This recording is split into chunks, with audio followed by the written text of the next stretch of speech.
फ्रीट और pinch hitters की। फ्रीट और पिंच हिटर्स में हमने रखा है दो सरकारी कंपनियां, एमएमटीसी और एसटीसी। इनका काम क्या है? ट्रेडिंग का काम है, एक्सपोर्ट इंपोर्ट का काम है। ट्रेड डेटा कल आया है, गौर करिएगा, उसमें गैप कम हुआ है और एक्सपोर्ट में जबरदस्त ग्रोथ हुई है। तो मैक्सिमम जो गवर्नमेंट का इंपोर्ट है जो इसके जरिए होता है, वो एक कहानी है जो इसके लिए बड़ा पुश है।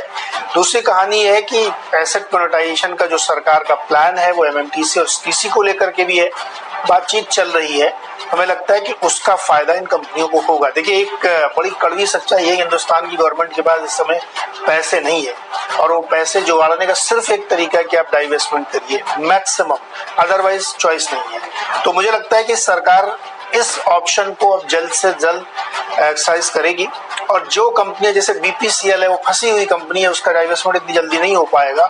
जहां इजीली हो सकता है, जहां बहुत ज्यादा क्रॉस होल्डिंग्स नहीं है, जहां कोई सब्सिडी का क्लास नहीं ठीक करना, उन पे फोकस होगा। इसीलिए एसटीसी और एमएमटीसी में खरीदारी करने की कोशिश की है। एमएमटीसी वो यार पिछली बार जब हमने कहा था आपने बहुत अच्छा रिटर्न कमाया था और इस बार भी कमाएंगे आप, क्योंकि जो इनका कोर बिजनेस है ट्रेडिंग का, उसमें शार्प जंप देखने को मिला है।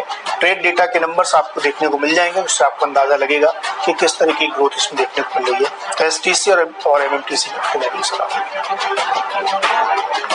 ठीक बात। दो आईटी कंपनीज, लेकिन दोनों आईटी कंपनीज जो कि डिजिटल पे फोकस करती। हैप्पीएस्ट माइंड्स टेक्नोलॉजीज, इसका तो टैगलाइन है, बॉर्न डिजिटल बॉर्न एजाइल।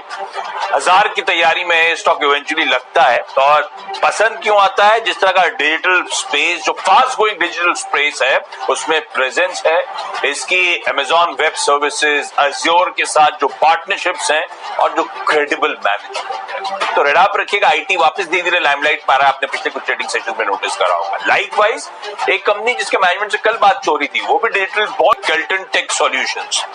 अब पिछले 4 साल से फाइनेंशियल्स कंसोलिडेशन के मूड में थे। कल जब मैनेजमेंट से बात हुई तो वो कह रहे थे कि अभी तक 80% रेवेन्यूज यूरोप से यूएस से आते हैं, अब यूरोप पे फोकस हो रहा है और आने वाले सालों में ग्रोथ लौटती हुई नजर आएगी। इनफैक्ट वो कॉन्फिडेंट है FY22 current financial year onwards ही ग्रोथ लौटेगी।